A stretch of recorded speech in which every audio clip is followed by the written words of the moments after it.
Hari ini saya berbicara kepada Anda dengan perasaan duka yang sangat mendalam. Sepanjang hidupnya, sebuah rahasia yang selama bertahun-tahun membayangi monarki akhirnya diungkapkan secara terbuka oleh Raja Charles sendiri pada usia 75 tahun. Untuk pertama kalinya, ia mengakui rasa sakit, penyesalan, dan kebenaran tersembunyi yang mengelilingi kehidupannya bersama Putri Diana. Saya seharusnya berbicara sejak lama, akunya dengan suara berat penuh emosi. Di seluruh Inggris dan bahkan melampaui batas negara, banyak orang terdiam mendengarkan pengakuan itu. Sebagian melihatnya sebagai keberanian, sebagian lain menilainya sebagai rasa bersalah yang terlambat. Namun tak seorang pun bisa mengabaikan bobot kata-katanya. Apakah permintaan maaf yang datang terlambat ini mampu mengubah masa depan mahkota kerajaan, ataukah justru akan membuka kembali luka lama yang belum sembuh? Isu seputar pernikahan Charles dan Diana telah lama beredar. Awal tahun 1980-an dipenuhi tekanan di lingkungan Istana Buckingham. Pewaris takhta saat itu berusia 32 tahun, dan tuntutan kewajiban terus mengikutinya kemanapun ia pergi. Dunia menantikan Pangeran Charles menemukan seorang istri yang mampu membawa stabilitas bagi monarki dan memikat hati rakyat. Setiap foto dirinya seolah menyimpan pertanyaan tak terucap. Kapan ia akan menikah? Ketika Lady Diana Spencer muncul, bangsa Inggris merasa telah menemukan jawabannya. Muda, bersinar, dan berasal dari keluarga terhormat, Diana tampak seakan diciptakan untuk peran tersebut. Pertunangan mereka disambut dengan kegembiraan, dan tak lama kemudian kamera menangkap setiap senyum, setiap tatapan, dan setiap detail romansa singkat mereka. Di mata publik, semuanya tampak seperti dongeng yang hidup. Media ramai memberitakan takdir indah itu, menyebut Diana sebagai calon istri sempurna yang akan mengamankan masa depan monarki. Namun di balik foto-foto cerah dan pernyataan resmi, terdapat kisah lain yang jarang terlihat. Para pengamat istana berbisik bahwa hati Charles tidak sepenuhnya berada dalam pernikahan tersebut. Ikatan lama dan perasaan yang belum padam mengarah pada Camilla Parker Bowles, seorang wanita yang telah lama berada dalam lingkaran hidupnya. Bahkan sebelum pernikahan, rumor tentang kedekatan mereka sudah beredar, mengusik gambaran pasangan bahagia yang ditampilkan ke publik. Diana, yang selalu tersenyum di hadapan dunia, dipromosikan sebagai wajah baru monarki. Pers mengagumi kepolosannya, keanggunannya, dan harapan yang ia wakili bagi era baru. Namun di balik dinding istana, keraguan semakin sulit disembunyikan. Tak lama setelah pernikahan, laporan tentang jarak emosional mulai muncul. Mereka yang cukup dekat untuk mengamati membicarakan keheningan dingin, ketidakselarasan hati, dan kekosongan emosi yang Diana coba isi dengan putus asa. Kisah cinta, bak dongeng yang dilihat rakyat bukanlah kisah yang benar-benar mereka jalani. Di balik mata Diana yang bersinar, tersembunyi seorang wanita muda yang telah bergulat dengan kesepian. Apakah sang pangeran benar-benar mencintai istrinya, ataukah kewajibanlah yang membawanya ke altar? Menjelang pertengahan 1980-an, kilau pernikahan kerajaan memudar. Desas-desus bahwa hati Charles berada di tempat lain semakin menguat. Para pengamat mulai mengajukan pertanyaan yang tidak pernah ingin dijawab oleh istana. Diana pun perlahan dipandang bukan lagi sebagai putri dalam dongeng, melainkan sebagai seorang wanita yang hidup di bawah bayang-bayang kebenaran tersembunyi. Ketegangan meningkat. Apa yang selama ini hanya dibisikkan di koridor istana dan disinggung di surat kabar akhirnya muncul ke permukaan. Kecurigaan Diana bertambah, dan konflik yang awalnya bersifat pribadi mulai terseret ke ruang publik. Sejak saat itu, kisah pernikahan mereka berubah menjadi kisah krisis, di mana bayang-bayang Camilla tak lagi bisa disembunyikan. Tahun-tahun krisis pun tiba, retakan dalam pernikahan semakin melebar. Diana, yang dulu dicintai seluruh bangsa, mulai merasakan beratnya harus berbagi kasih suaminya dengan wanita lain. Kehangatan yang ia rindukan seringkali tak ia temukan, digantikan oleh ketegangan sunyi yang semakin dalam dari tahun ke tahun. Kecurigaan Diana semakin tajam, terlalu banyak tatapan, terlalu banyak ketidakhadiran, dan terlalu banyak alasan yang menggantung tanpa jawaban. Ia merasakan sesuatu yang kelak akan diketahui dunia. Pernikahannya bukan hanya miliknya.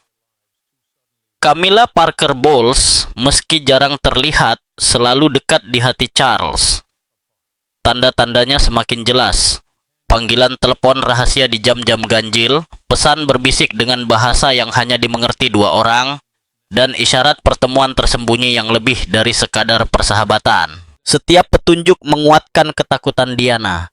Ikatan Charles dengan Camilla tak pernah benar-benar putus. Ada 3 orang dalam pernikahan ini, ungkapnya suatu kali, dan dunia pun langsung memahami maknanya. Kalimat itu menghancurkan dongeng kerajaan di depan mata publik. Simpati rakyat pun beralih. Diana menjadi istri yang terabaikan, kesedihannya tak lagi tersembunyi. Kerumunan yang dulu bersorak untuk Charles kini mulai memandangnya dengan curiga. Ia tak lagi hanya dikenal sebagai Pangeran Wales, melainkan sebagai pria yang pernikahannya runtuh di hadapan jutaan pasang mata. Rumor berubah menjadi kenyataan. Citra dongeng retak tanpa bisa diperbaiki, menyisakan kisah patah hati dan pengkhianatan. Reputasi Charles pun merosot, pesonanya tak mampu menutupi badai yang melanda kehidupan pribadinya. Apa yang bermula sebagai bisikan kini bergema ke seluruh dunia. Pernikahan yang dulu dirayakan sebagai simbol kekuatan monarki justru berubah menjadi krisis yang mengguncang citra keluarga kerajaan. Namun badai itu belum berakhir. Sebuah tragedi telah menanti. Malam tanggal 31 Agustus 1967 membawa kabar yang membekukan dunia. Laporan dari Paris menyebutkan bahwa Putri Diana mengalami kecelakaan mobil yang mengerikan. Bisikan awal segera berubah menjadi kenyataan yang menghancurkan. Diana, Putri Wales yang dicintai, telah meninggal dunia. Kejutan itu begitu mendalam. Kerumunan berkumpul di luar istana Kensington, terpukul dan tak percaya. Bunga-bunga menumpuk di gerbang, air mata mengalir di jalanan. Bagi jutaan orang rasanya seperti kehilangan anggota keluarga sendiri. Duka itu mentah, tak tersaring, dan lebih keras dari apapun yang pernah dihadapi monarki di era modern. Namun kesedihan dengan cepat berubah menjadi kemarahan. Banyak yang menuding keluarga kerajaan, khususnya Charles. Selama bertahun-tahun, Diana digambarkan sebagai putri yang kesepian dalam pernikahan yang dingin. Dan kini, dengan hidupnya yang terhenti tiba-tiba, dunia mengaitkan penderitaannya dengan pria yang berdiri di sampingnya di altar. Di mata publik yang berduka, Charles bukan sekadar duda, tetapi sosok yang dianggap bertanggung jawab. Media global memperkuat narasi tersebut, mengaitkan penderitaan Diana dengan bayang-bayang Camilla Parker Bowles. Komentator berbicara tentang seorang wanita yang dikhianati, tentang seorang putri yang dipaksa menghadapi perjuangan yang seharusnya tak pernah ia alami. Semakin sering kisah itu diulang, semakin besar kesan bahwa Charles telah gagal melindunginya. Di balik dinding istana, penderitaan terdalam justru dialami oleh 2 anak laki-laki kecil, William dan Harry, yang harus menghadapi kehilangan tak terbayangkan atas ibu mereka. Kesedihan mereka begitu dalam, dan luka itu akan mereka bawa sepanjang hidup. Keheningan terasa begitu berat. Ikatan yang selama ini terlihat jelas antara Diana dan kedua putranya di mata publik hancur seketika.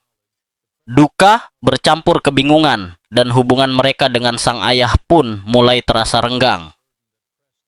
Charles, yang sejak awal memang kesulitan menjalin kedekatan emosional, kini berdiri di hadapan putra-putranya sebagai sosok penghibur, sekaligus sebagai pria yang oleh banyak orang dianggap telah menghancurkan semangat hidup Diana. Bagi Charles, hari-hari setelah kematian Diana adalah perjuangan menyeimbangkan kewajiban dan gejolak batin. Di satu sisi, ia diharapkan tampil sebagai simbol persatuan bagi anak-anaknya yang berduka dan bagi bangsa yang dipenuhi kemarahan. Di sisi lain, ia terjebak dalam kerumitan perasaannya sendiri. Rasa cintanya pada Camilla masih ada, namun menyebut namanya pada saat seperti itu hanya akan memperdalam luka.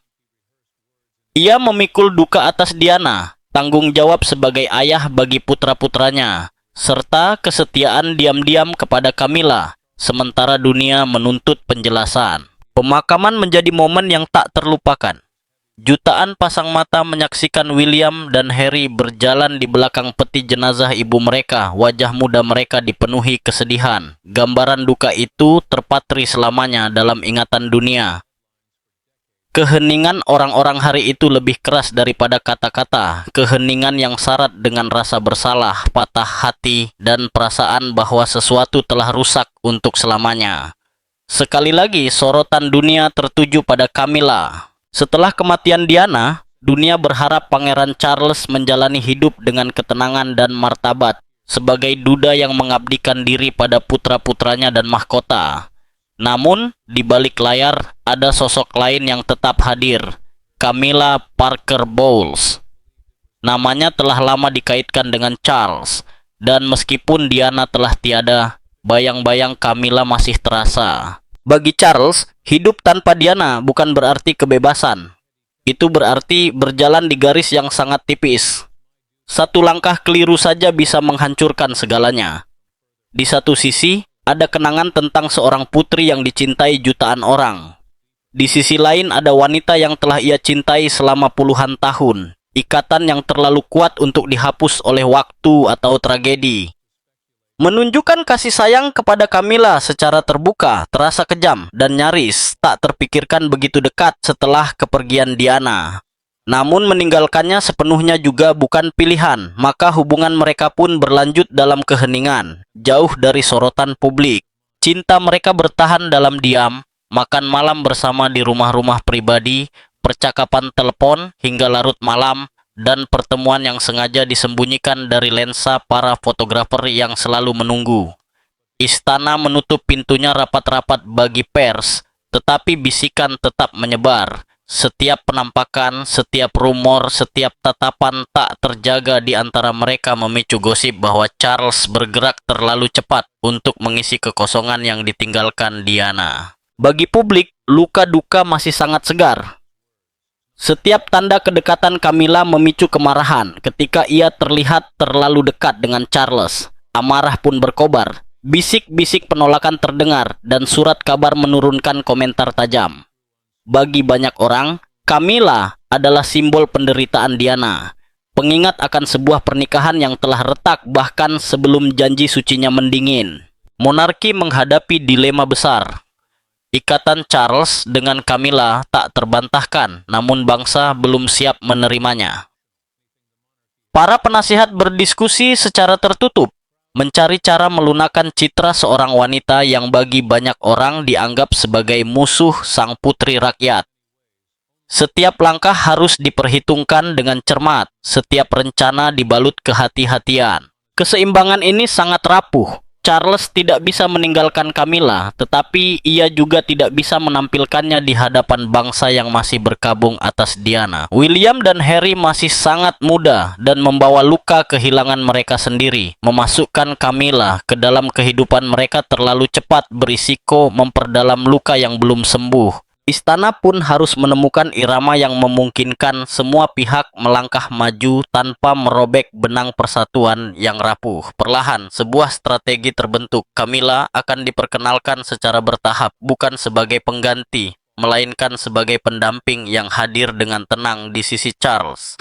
Awalnya, penampilannya dibatasi dan bersifat tertutup. Sebuah acara amal di sini, pertemuan kecil di sana, momen-momen yang bisa terlihat wajar dan tidak dipaksakan. Harapannya sederhana.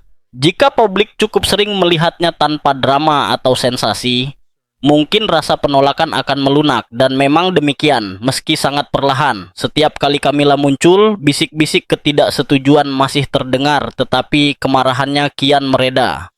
Jika dulu teriakan terdengar keras, kini tinggal gumaman. Jika dulu media penuh kecaman, kini tulisannya menjadi lebih berhati-hati. Bangsa itu belum siap menerima Camilla sepenuhnya, tetapi perlahan mulai menoleransinya. Charles sendiri tetap berhati-hati. Kasih sayangnya pada Camilla tidak goyah, namun tindakannya selalu terkendali. Ia memahami risiko melangkah terlalu jauh dan terlalu cepat.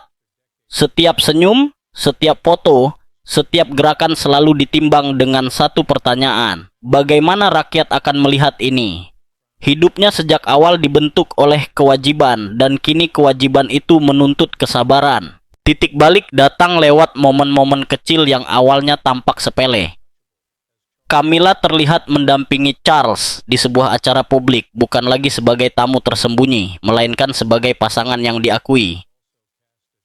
Foto-foto mereka muncul di media secara terbuka. Istana yang sebelumnya begitu tertutup mulai menunjukkan tanda-tanda penerimaan secara halus. Setiap penampilan menjadi bagian dari jalan yang dirancang dengan hati-hati menuju babak baru tanpa menghapus masa lalu. Namun semuanya tetap tidak mudah. Kenangan akan Diana terlalu kuat dan terlalu sakral di hati rakyat untuk dilupakan. Setiap langkah maju bersama Camilla selalu membawa gema masa lalu. Bagi Charles, itu berarti hidup di dua dunia sekaligus. Dunia kenangan yang tak pernah pudar dan dunia masa depan yang harus ia bangun dengan penuh kehati-hatian. Pertanyaannya hanyalah kapan? Dan momen itu, pernikahan yang selama ini banyak orang yakini tak akan pernah terjadi, kini sudah menunggu di depan mata. Pernikahan yang mengubah segalanya. Pada tahun 2005, perjalanan panjang yang dimulai dari bisik-bisik, penampilan diam-diam, dan penerimaan perlahan akhirnya mencapai titik puncaknya.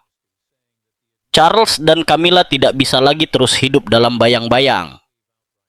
Setelah bertahun-tahun merahasiakan hubungan mereka melalui perkenalan yang hati-hati dan strategi yang penuh perhitungan, Pangeran Wales mengambil keputusan paling kontroversial dalam hidupnya. Ia akan menikahi wanita yang selama ini ia cintai. Pengumuman itu saja sudah cukup mengguncang emosi publik. Bagi sebagian orang, itu adalah penyatuan yang telah lama dinanti.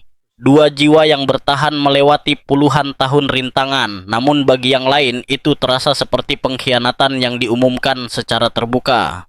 Nama Camilla masih syarat dengan makna menyakitkan, terkait erat dengan patah hati Diana dan kesedihan dari sebuah pernikahan yang tak pernah benar-benar bahagia. Ketika hari itu tiba, upacaranya sendiri terasa sangat kontras dengan masa lalu. Tak ada kereta emas, tak ada arak-arakan megah, tak ada kemewahan seperti pernikahan Diana pada tahun 1981. Sebaliknya, Charles dan Camilla mengucapkan janji suci dalam suasana yang sederhana dan tertahan. Semua terasa disengaja, hampir seperti penuh kehati-hatian. Sebuah pernikahan yang sengaja menjauh dari kemegahan, seolah mahkota kerajaan sadar bahwa terlalu banyak kemewahan hanya akan memperdalam luka perbandingan dengan masa lalu. Meski demikian, dunia tetap menyaksikan. Foto-foto mereka tersebar luas. Bagi mereka yang mempercayai cinta keduanya, ini adalah momen kemenangan. Mereka melihat kebahagiaan yang lama tertahan di wajah Charles. Ketenangan yang akhirnya ia temukan. Inilah yang selalu ia inginkan, kata para pendukungnya dengan hangat.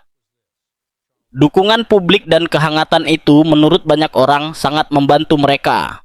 Bagi para simpatisan, ini adalah kisah cinta yang bertahan melewati waktu, jarak, dan skandal. Namun bagi yang lain, melihat Charles berdampingan dengan Camilla justru membuka kembali luka lama. Ketidakhadiran Diana terasa begitu nyata. Kenangan akan pernikahan megahnya, masa mudanya, dan kesedihannya seakan hidup kembali dalam setiap gambar. Jika Diana adalah putri dongeng, maka Camilla kini menjadi wanita yang dulu berada di balik bayangan. Banyak yang merasa tidak adil, bahkan kejam, melihatnya mengambil peran resmi. Seharusnya Diana, bisik sebagian orang, tak mampu memisahkan masa lalu dari masa kini. Reaksi publik pun terbelah. Di luar gerbang istana, sorak-sorai bercampur dengan gumaman penolakan.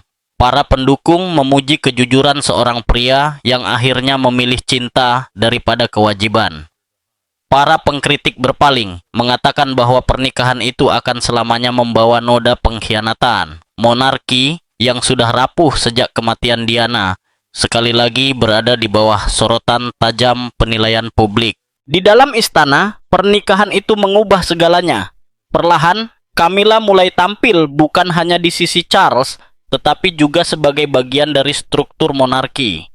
Namun, perbandingan tak pernah berhenti. Setiap penampilannya selalu dibandingkan dengan kenangan Diana. Setiap senyum disandingkan dengan kelembutan Diana. Setiap gaun dengan keanggunannya. setiap kata dengan kehangatan yang pernah ia miliki. Publik tak bisa melupakan dan media tak membiarkan mereka lupa. Seiring naiknya peran Camilla, bayang-bayang Diana justru terasa semakin besar, terukir semakin dalam di hati bangsa. Meski begitu, pernikahan ini tetap menjadi titik balik. Bagi Charles, ini adalah kesempatan untuk hidup lebih jujur, tak lagi terbelah antara cinta dan kewajiban. Bagi Camilla, ini adalah perjalanan panjang dari sosok yang ditolak menjadi pasangan resmi, meski tak pernah tanpa perlawanan. Dan bagi monarki, ini adalah ujian lain, bagaimana melangkah ke masa depan tanpa menghapus masa lalu, bagaimana menghormati Diana sambil memberi ruang bagi Camilla. Pertanyaan tentang cinta, kesetiaan, dan penyesalan terus menggantung di udara. Apakah Charles benar-benar memilih dengan bebas? Atau sejak awal ia terikat oleh kewajiban? Jawaban atas pertanyaan itu yang lama tersembunyi sedang menunggu waktunya. Karena suatu hari, Charles sendiri akan mengungkap rahasia yang menghantuinya selama puluhan tahun. Kebenaran tentang hatinya dan tentang pernikahan yang telah mendefinisikan sebuah era. Dan pengakuan itu ketika akhirnya terucap akan kembali mengubah seluruh cerita. Tekanan bagi Charles untuk menghormati kenangan Diana. Tahun-tahun berlalu, namun bayangan Diana tak pernah meninggalkan panggung kerajaan. Bagi publik, ia tetap menjadi simbol kebaikan, kehangatan, dan empati. Setiap peringatan kematiannya selalu dipenuhi bunga, lilin, dan pesan-pesan penuh cinta di luar istana Kensington. Namanya dibisikkan di jalanan, senyumnya dikenang, seolah ia masih hadir di tengah mereka. Pada saat-saat itu, jelas bahwa Diana bukan sekadar putri yang pergi terlalu cepat. Ia telah menjadi abadi di hati jutaan orang. Charles, sebaliknya, terus berada di pusat badai yang tak kunjung reda. Publik menuntutnya untuk lebih terbuka menghormati Diana. Tidak cukup jika hanya William dan Harry yang menjaga kenangannya. Banyak orang ingin mendengar langsung dari Charles, lewat kata dan tindakan, pengakuan atas dampak besar Diana. Tekanan itu semakin keras dari tahun ke tahun. Surat kabar menuntut lebih, komentator berkata tanpa ragu, ia berutang itu pada Diana. Bagi Charles, beban ini terasa berat setiap hari. Pernikahannya dengan Camilla memberinya ketenangan pribadi, namun ia tahu bahwa bagi banyak orang, kenangan Diana tetap yang utama. Ia bergulat dengan perasaan itu. Di satu sisi, ia telah menemukan kebahagiaan. Di sisi lain, ia tak bisa menyangkal arti Diana, baik bagi keluarganya maupun bagi dunia. Kepada teman-teman dekat, ia mengakui, tidak jujur jika berpura-pura dia tidak mengubah hidupku. Bagaimanapun juga, dia adalah ibu dari anak-anakku. Namun ia takut akan reaksi publik jika ia berbicara terbuka. Akankah kejujurannya diterima, atau justru dianggap munafik? Ia membayangkan kritik tajam, kata-katanya dipelintir media, protes di luar rumahnya. Ketakutan itu membuatnya ragu, tetapi ia juga tahu bahwa diam tak lagi cukup. Titik balik datang ketika sebuah acara terbuka khusus diumumkan untuk mengenang Diana. Acara itu akan dihadiri tokoh penting dan masyarakat umum yang mengaguminya. Musik, pidato, dan penghormatan akan merayakan hidupnya. Charles sadar, inilah saatnya. Ia bisa maju dan berbicara, atau kembali membiarkan orang lain menceritakan Diana tanpa suaranya. Ketakutan menyelimutinya. Selama berminggu-minggu, ia mencoba menyusun kata-kata, namun tak satu pun terasa cukup. Di ruang kerjanya yang sunyi, ia mondar-mandir, mengucapkan kalimat demi kalimat dengan lantang. Suatu kali, ia berkata kepada Camilla, "Aku harus mengatakan sesuatu yang nyata. Jika aku berbicara dingin dan resmi, aku akan kehilangan mereka selamanya." Camilla memahami, tetapi ia tahu keputusan ini hanya bisa diambil oleh Charles sendiri. Hari acara itu tiba. Ribuan orang berkumpul di ruang terbuka, membawa foto Diana mengenakan kaos bergambar dirinya dan memegang bunga. Dunia tidak siap untuk apa yang akan terjadi selanjutnya. Charles mengakui kebenaran. Pada usia 75 tahun, Raja Charles berdiri di hadapan audiens yang mengharapkan upacara, bukan pengakuan. Yang terjadi adalah momen yang menulis ulang sejarah. Panggungnya sederhana, seolah sengaja agar perhatian tertuju pada kata-kata, bukan pada kemegahan. Charles menatap ke depan, matanya membawa beban puluhan tahun. Keheningannya sebelum berbicara menambah ketegangan. Ketika ia mulai, suaranya lembut, hampir rapuh. Ada sesuatu yang telah terlalu lama aku simpan, katanya perlahan. Ia hidup dalam bayang-bayang, dibisikkan oleh banyak orang, tetapi tak pernah aku akui. Mungkin kini saatnya aku mengatakan kebenaran. Audiens terdiam, menyadari bahwa sesuatu yang tak bisa ditarik kembali akan terungkap. Lalu, kata-kata itu pun keluar. Kata-kata yang selama ini dicurigai banyak orang, namun tak pernah mereka bayangkan akan terdengar langsung dari bibirnya sendiri. Aku tidak pernah benar-benar mencintai Diana, tidak seperti seharusnya seorang suami mencintai istrinya. Charles pun mengakuinya. Keheningan yang menyusul terasa nyaris tak tertahankan. Desahan terkejut menyebar di antara kerumunan. Untuk sesaat, waktu seakan berhenti bergerak. Ia melanjutkan dengan suara tenang namun syarat emosi. Bukan sebagai seorang raja yang diselimuti otoritas, melainkan sebagai seorang pria yang membuka kegagalannya sendiri. Aku menikahinya karena itu yang diharapkan dariku, karena kewajiban dan tradisi hampir tak memberiku pilihan lain. Aku percaya itulah jalan yang harus kutempuh demi mahkota dan negara. Dan dengan pilihan itu, aku telah menyebabkan penderitaan besar. Bukan hanya bagi Diana, tetapi juga bagi putra-putra kami dan diriku sendiri. Pengakuan itu menembus hati banyak orang. Selama puluhan tahun, kisah kerajaan disajikan lewat senyum di balkon, potret resmi, dan pernyataan yang disusun dengan sangat hati-hati. Kini semua itu runtuh, yang tersisa hanyalah kejujuran mentah, sesuatu yang jarang sekali dikaitkan dengan keluarga kerajaan. Mengapa ia menyimpan kebenaran ini begitu lama? Charles tidak menghindar dari pertanyaan itu. Aku memilih diam karena mengira keheningan adalah bentuk perlindungan. Aku pikir itu tugasku, melindungi monarki, menjaga William dan Harry dari luka yang lebih dalam, dan mempertahankan sisa martabat yang ada. Namun kini aku sadar, diam tidak menyembuhkan apapun. Ia hanya mengubur luka lebih dalam. Bobot pengakuan itu bukan hanya terletak pada kata-katanya, tetapi juga pada cara ia mengucapkannya. Suaranya bergetar ketika menyebut nama Diana. Matanya tampak berkabut oleh kenangan akan tawanya, energinya, dan rasa sakit yang ia alami. Ia mengakui bahwa keheningan telah menjadi penjara baginya, memberinya rasa aman, tetapi sekaligus mengunci kebenaran, membiarkan dunia berspekulasi tanpa jawaban. Pengakuan itu bukan sekadar tentang sebuah pernikahan, melainkan juga tentang beban tradisi.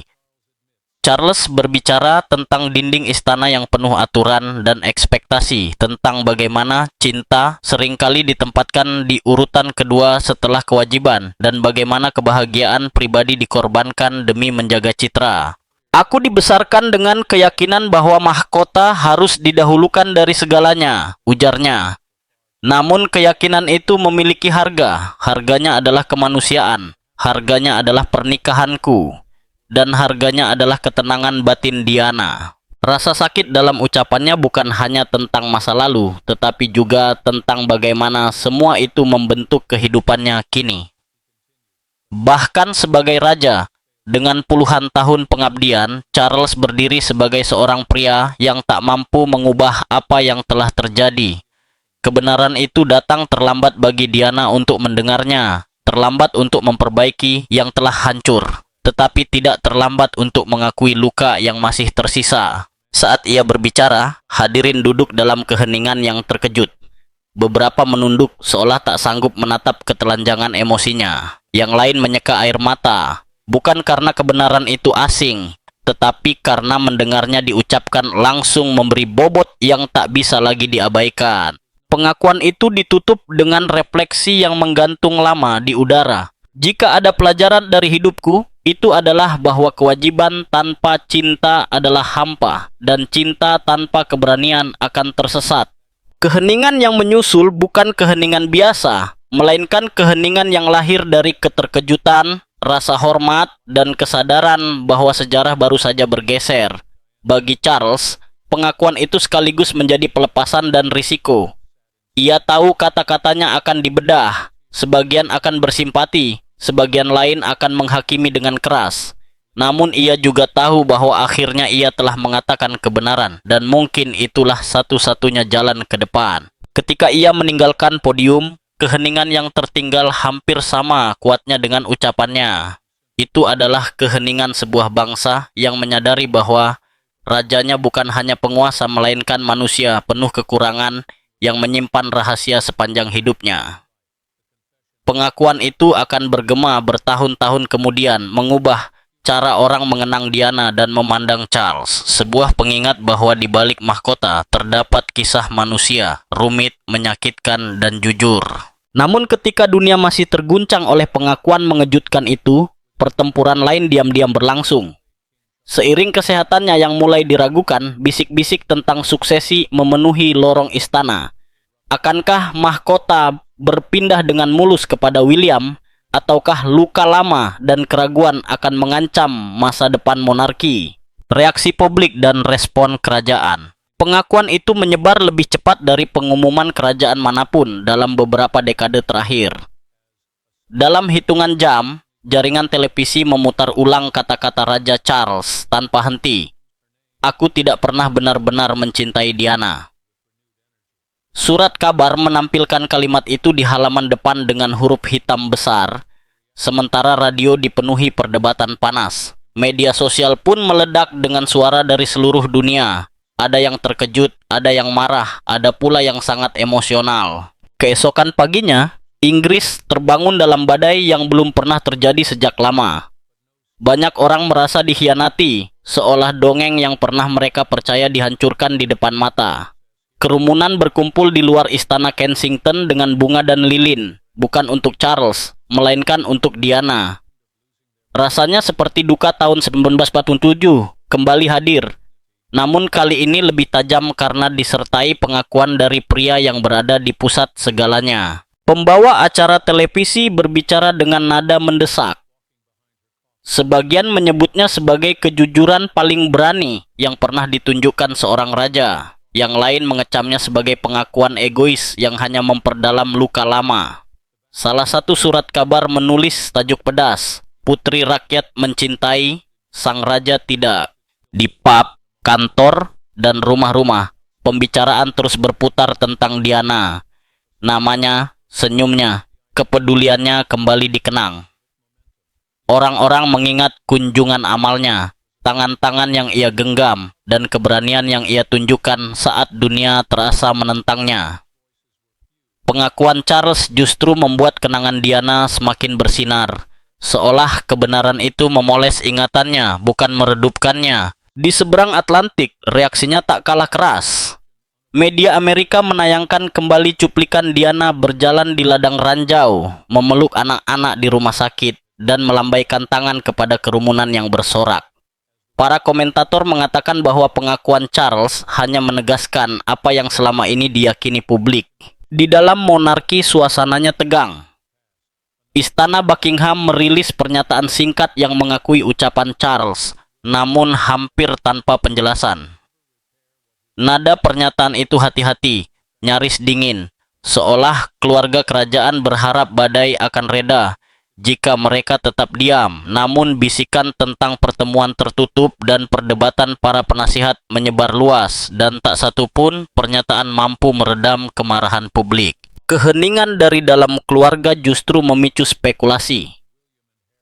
Apa pendapat William dan Harry? Bagaimana perasaan mereka mendengar ayah mereka mengatakan di depan dunia bahwa ia tidak pernah benar-benar mencintai ibu mereka?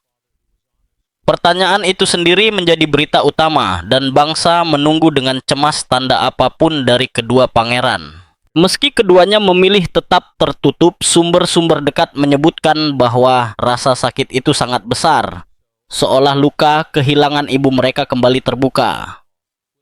Bagi William, yang memikul beban sebagai pewaris takhta, pengakuan itu menghantam martabat keluarganya sekaligus duka pribadinya. Bagi Harry, yang telah lama berbicara tentang pergumulannya dengan institusi tersebut, itu terasa seperti pengingat lain akan retakan yang selama ini ingin ia jauhi. Kepedulian publik terhadap kedua bersaudara itu pun meningkat. Banyak yang kembali mengingat wajah mereka saat berjalan di belakang peti jenazah Diana sebagai anak-anak kecil. Gambaran itu kini dipadukan dengan kata-kata ayah mereka, membangkitkan kembali rasa duka dan kemarahan. Ini tak lagi hanya tentang Charles, melainkan tentang dampak pilihan dan pengakuannya terhadap putra-putranya. Sementara itu, sahabat dan mantan staf Diana memberikan wawancara, mengingat kembali penderitaan yang ia alami dalam pernikahan tersebut. Suara-suara itu semakin menguatkan simpati publik. Salah satu dari mereka berkata pelan, dia selalu bilang ada 3 orang dalam pernikahan itu. Sekarang kita tahu, dia benar sejak awal. Gelombang reaksi ini juga memicu perdebatan yang lebih dalam tentang monarki itu sendiri. Jika mahkota menuntut kewajiban di atas cinta, jika ia membawa begitu banyak penderitaan, masihkah monarki relevan di dunia modern? Protests formed outside palace gates with banners reading, "For Diana and love should not be a duty." Some called for Charles to step aside in favor of William, believing the monarchy could only move forward if it skipped a generation. The idea was not new, but the confession gave it momentum. Yet in the midst of the fury, there were voices of compassion. A few argued that Charles's honesty was a sign of change, proof that the monarchy could no longer live only in silence and secrecy. They saw the confession not as betrayal, but as a painful attempt at truth after decades of denial. But these voices were few compared to the outpouring of anger. The global reaction was no less intense. News anchors in Australia, Canada, and beyond tied the moment to a broader story: the struggle between tradition and humanity. Could a man truly serve both the crown and his own heart, or would one always be sacrificed for the other? Charles's words made the question unavoidable. Inside Britain, it was Diana who won the moment. Streets were filled with murals, posters, and candlelit vigils bearing her image. For many, the confession confirmed what they had always believed, that Diana was the victim of an arrangement that had never been built on love. Her memory grew larger, almost untouchable, as Charles's reputation shrank under the weight of his own truth. As the weeks went on, the storm did not quiet easily. Every magazine, every broadcast, every conversation circled back to Diana, to Charles, and to the monarchy's future. The confession had not only reshaped how people viewed the past, but also cast a shadow over what would come next.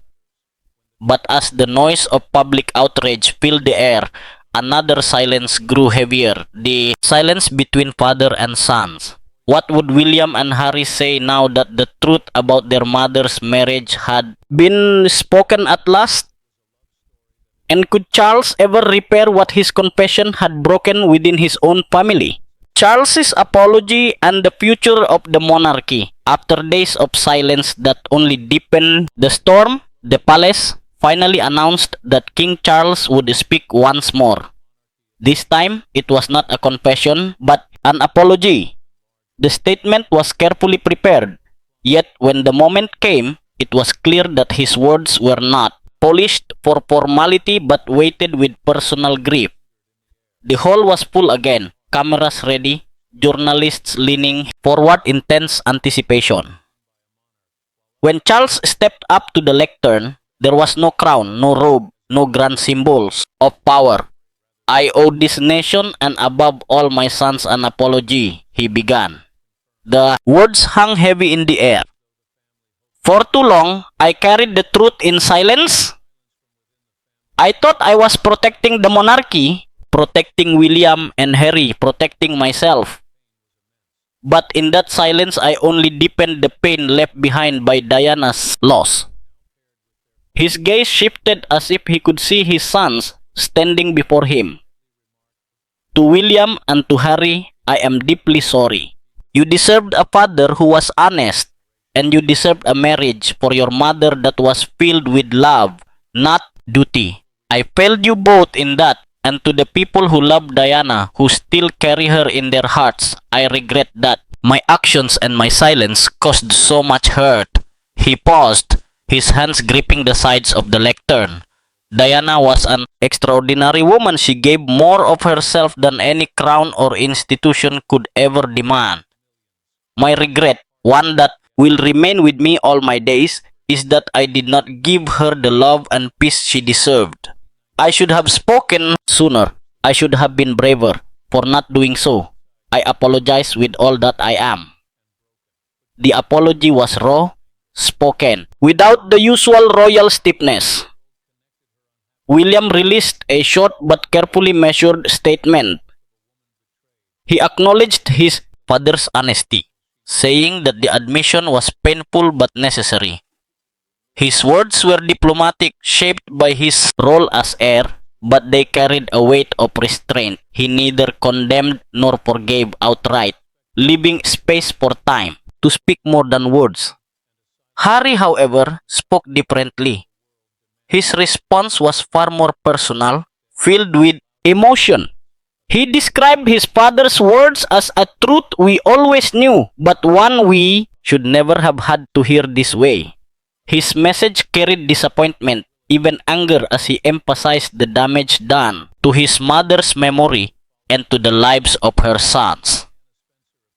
An apology now cannot bring her back, he said, nor can it erase the years of silence.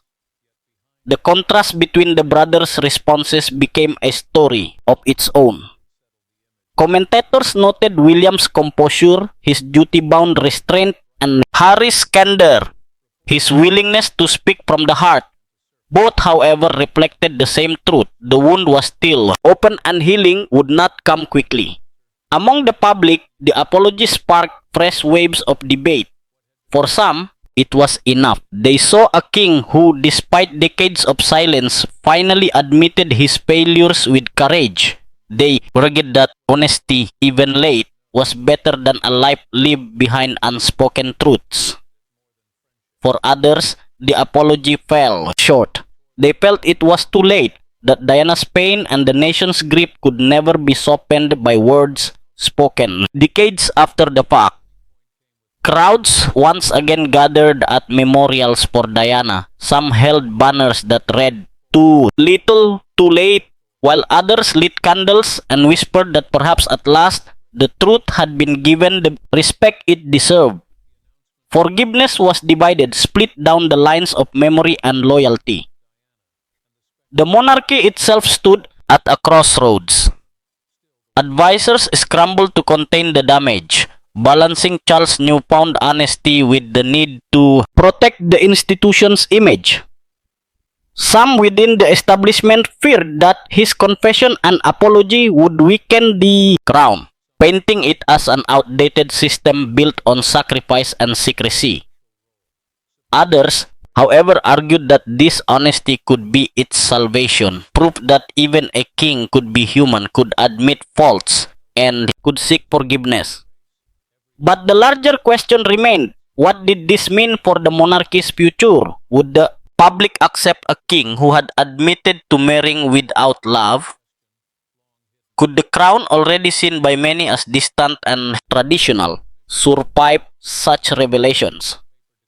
Harry's reaction, though critical, reflected the voice of a world less willing to accept silence and duty over love and truth. Both sons, in their own way, represented the struggle of a family caught between past traditions and modern expectations. In the end, Charles's apology did not erase the pain of the past, but it marked a turning point. For the first time, the crown had spoken not only of duty but of regret, not only of silence but of mistakes. "I cannot change what has been," Charles had said in closing, his voice almost breaking. "But I can speak the truth now, and I can hope that in doing so, Diana's memory will live not only in sorrow but in honesty. That is the least she deserves, and the least I can give." The cameras clicked, the applause was subdued, and the room emptied slowly. But his words remained, carried far beyond the walls of the palace into homes and hearts across the world. Whether the apology would be remembered as a healing gesture or a confession spoken too late was uncertain. What was certain was this: Diana's story would forever outshine the crown. Charles's legacy would forever be shadowed by the truth he carried, and the monarchy would never again be the same.